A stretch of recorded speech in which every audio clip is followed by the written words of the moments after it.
Hey friends, today I'm going to make a rainbow tie-dye spiral on this very cute baby onesie. So I start by using the hemostat in the center of the swirl where I want it to go, and I'm very carefully creasing the fabric and how I want it to spiral. I'm also trying to keep the creases approximately the same height while I'm spiraling. I find it a little bit more tricky to spiral smaller items of clothing just because there isn't as much weight in the cloth.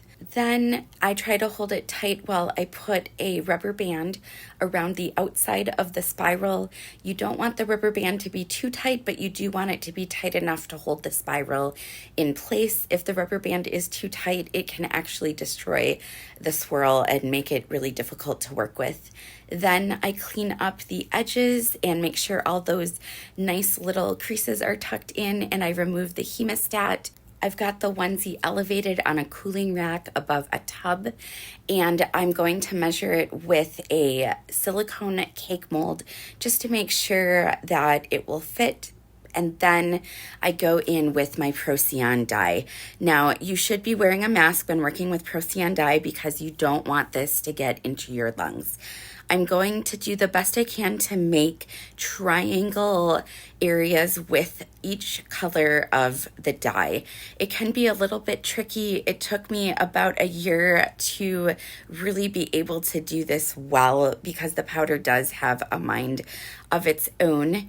I am using rainbow colors, and after I get the edges, I kind of gently smooth the powder over the rest of the triangle area.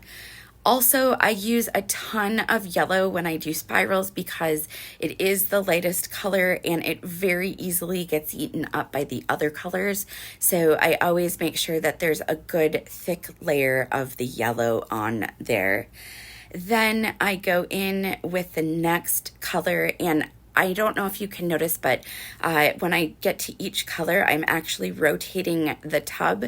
So instead of trying to do a triangle from a bad angle with the Procyon powdered dye, I actually move the tie-dye so that I can better access the angle that I need to with the plastic spoon that I'm using. By the way, we do not eat off of these plastic spoons that I use. I do reuse them forever until they break, but definitely have a separate set for Procyon dye. And the last section is always a little bit tricky as well because you have to get both edges without leaving any white spaces. Then I go back in with the silicone cake mold. I decided to use another silicone cake mold section just so that it really wraps around well. This is going to hold the ice very solid on top of the onesie.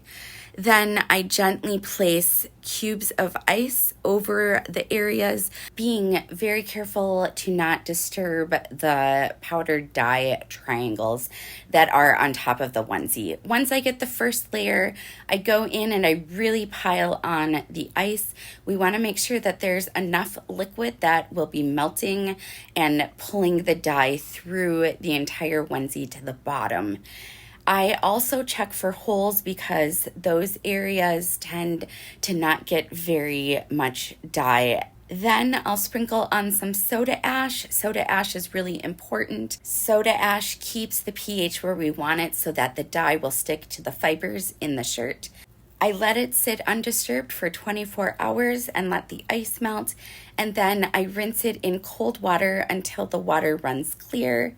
After that, I unwrap it so I can see what it looks like. It does appear darker because it is wet. And after that, I throw it into the wash with some textile detergent, which removes any loose dye that is still in the fabric. And here is the reveal. Like, comment, subscribe, and let me know how you think this turned out in the comments. Thanks for watching, and stay tuned for more tie-dye adventures.